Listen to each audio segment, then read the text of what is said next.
On Christmas Day 1993, I went to the mall with my parents to buy the decorations we needed for Christmas.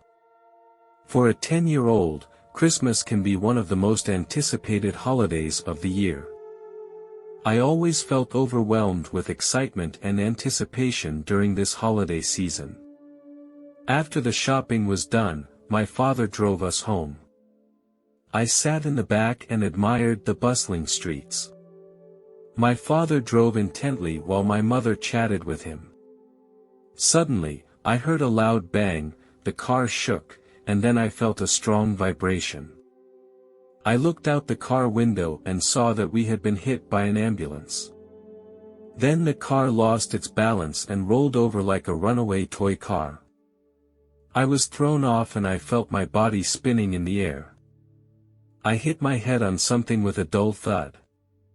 My consciousness began to grow fuzzy. I felt like I lost control of my body. I was free from my body and seemed to become an invisible observer. I saw the entire scene of the crash. To my surprise, I found that our car had been severely damaged. The window glass was also all broken. There was an ambulance parked next to it, and the front end was also severely damaged, with the entire front end dented. My heart was filled with confusion and fear. I saw my father collapsed in the car, pale and without any signs of life. I saw my mother, who was crying and calling my father's and my name over and over. Although my heart had stopped, the doctors did not give up on my treatment. The doctor kept performing CPR on me. Slowly, I felt a faint heartbeat. I was pulled back into my body by a force. My consciousness was still a blur. I could hear voices talking around me, but I couldn't make out what they were saying. I was rushed to the hospital. Upon arrival at the hospital, the doctors took me directly to the operating room. The doctors kept performing other treatment measures on me, but my condition did not get better. Suddenly, my heart stopped beating once again. Once again, I left my body and I could see everything inside the entire operating room. I saw the doctor's hands trembling a little and I knew my life was slowly passing away. I heard the voices of two doctors talking in low voices next to me. This child's brain had been severely damaged and he would probably become a vegetable. Even if he could wake up, it would have a great impact on his future life. I was very angry to hear this, and I felt that this doctor was completely talking nonsense. I wanted to tell them that I could hear them, but I couldn't speak. In the operating room, I saw a lot of medical equipment and tools.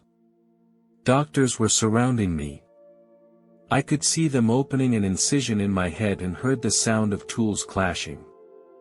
Suddenly, I felt a mysterious force appear around me. I saw an angel appear in the operating room. This angel had no wings and his eyes revealed an aura of peace.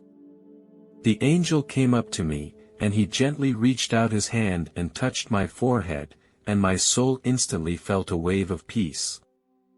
This angel carried a very pure energy, and his presence seemed to bring a breath of fresh air. I didn't know who this angel was or why he was here, but I knew that he was here to help me. His presence made me feel very warm. When I asked the angel about my father's news, the angel was silent for a while. Then he replied softly, "Your father is well." Hearing these words made my heart feel much lighter. But then the angel added, "He has gone to heaven." This news made me unable to believe my ears. I asked in confusion, "Do you mean that my father has passed away? Why did he leave me and my mother?"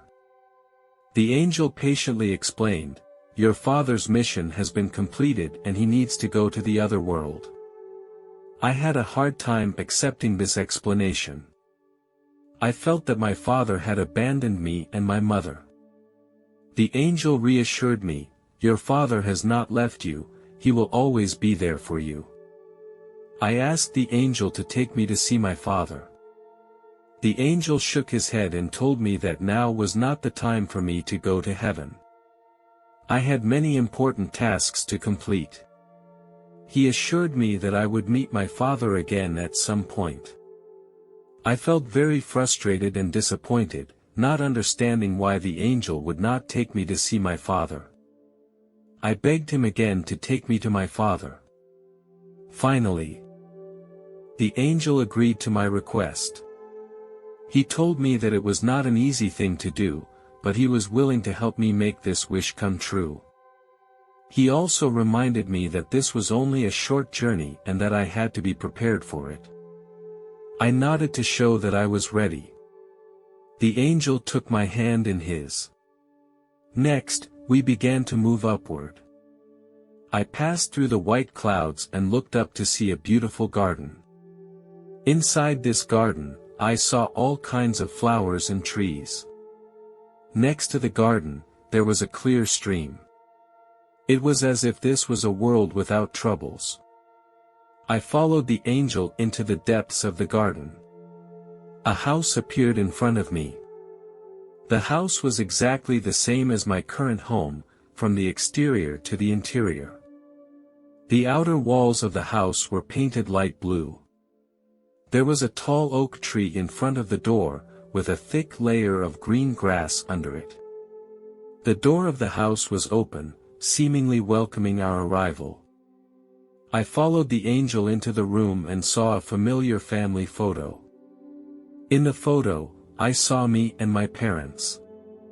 The interior of the room was also identical to my house. The walls were pale yellow and the furniture was brown. There was a guitar hanging on the wall. I felt very warm and friendly, as if I was back in my own home. At that moment, there was a sound from outside the room. I knew it must be my father. I came out of the room and saw my father. He looked at me with a smile. He looked much younger than before. I was very excited inside. When I walked up to him, he took me into his arms and hugged me tightly. I buried my head on his shoulder and tears flowed uncontrollably. I whispered, "Daddy, can you come home with me? I want you and Mom to be with me." My father smiled and said, "Son, my time has come. I will be here for you and your mother. You need to move on with your lives, and you must take care of your mother." My father gently wiped away my tears and comforted me, saying, "Don't be sad, my son. I will always be by your side and protect you." My father went on to say, "Son, sometime in the future, both you and your mother will come here. This is also your home, and we will live here forever." After my father showed me around the house, he asked me, "Son, would you like to meet your grandfather?" My grandfather died before I was born, and there is no picture of him in the house. My father used to tell me interesting stories about my grandfather while I was sleeping, because he was an adventurer. I was curious about what kind of a person my grandfather was. I asked my father where we would have to go to meet my grandfather. My father smiled and said, "We are going to a special place." We came to a peaceful place. There, I saw a beautiful courtyard covered with flowers and green grass. My father took me by the hand and walked up the steps. In the corner of the garden, I saw my grandfather. He was sitting there with a travel photo in his hand and a warm smile on his face. As I walked up to my grandfather, he smiled at me and said, "Son, I've been watching you grow up. I know you are a brave child." He continued, "I know you want to be an adventurer too, just like me." Grandfather took out a map and told the story of his former experiences. Grandfather unfolded the map, pointing to the markings on it, said, "These are the places I have been. I have traveled through dense jungles and across treacherous rivers." Grandfather continued, "Son, if you have enough courage, you can also reach their dreams." My grandfather and I talked for a long time, which made me yearn for the unknown even more. My father tapped me on the shoulder and reminded me that it was time for me to go back. I knew that it was time for us to say goodbye. Grandfather stood up, walked slowly to us, took my hand and said gently, "Son, don't be afraid of the unknown, bravely follow your dreams." Finally, my grandfather turned and walked deeper into the garden, disappearing into the dense woods. I knew that it was time to say goodbye to my father. I hugged my father tightly, tears flowing continuously. My father gently patted my back and comforted me, saying, "Son, you must be strong, your mother still needs you. I believe you will be a good boy, a good husband and a good father." Then I assured him that I would take good care of my mother. My father smiled, nodded, and waved goodbye to me. When I returned to the hospital, I found myself in a coma for a week. My mother stayed at my bedside. The doctor told me that my surgery had been a success, but that I would need to rest for a while. For the next few days, I stayed in the hospital receiving treatment, with my mother by my side. Whenever I woke up, she was always waiting by my bedside, giving me encouragement and comfort. During the few days I was in the hospital, my mother never told me about my father's condition. But I knew in my heart that my father had left us. I often saw my mother secretly hiding in the corner and crying. I couldn't bear to see my mother so sad, and I told her about my experience of meeting my father in heaven. I was taken to heaven by an angel and met my father in a garden.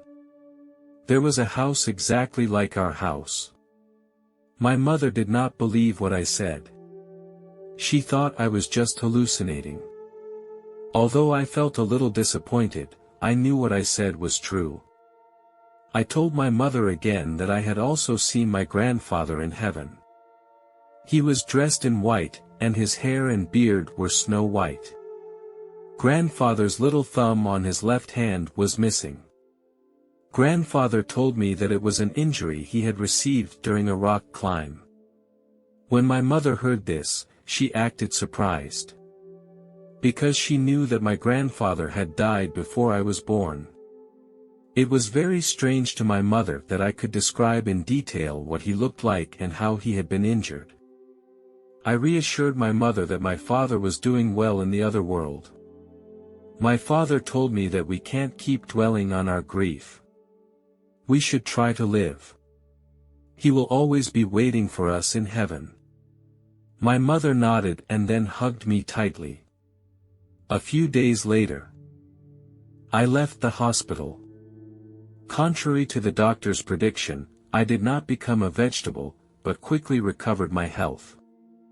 I knew it was all a blessing from my father and grandfather in heaven.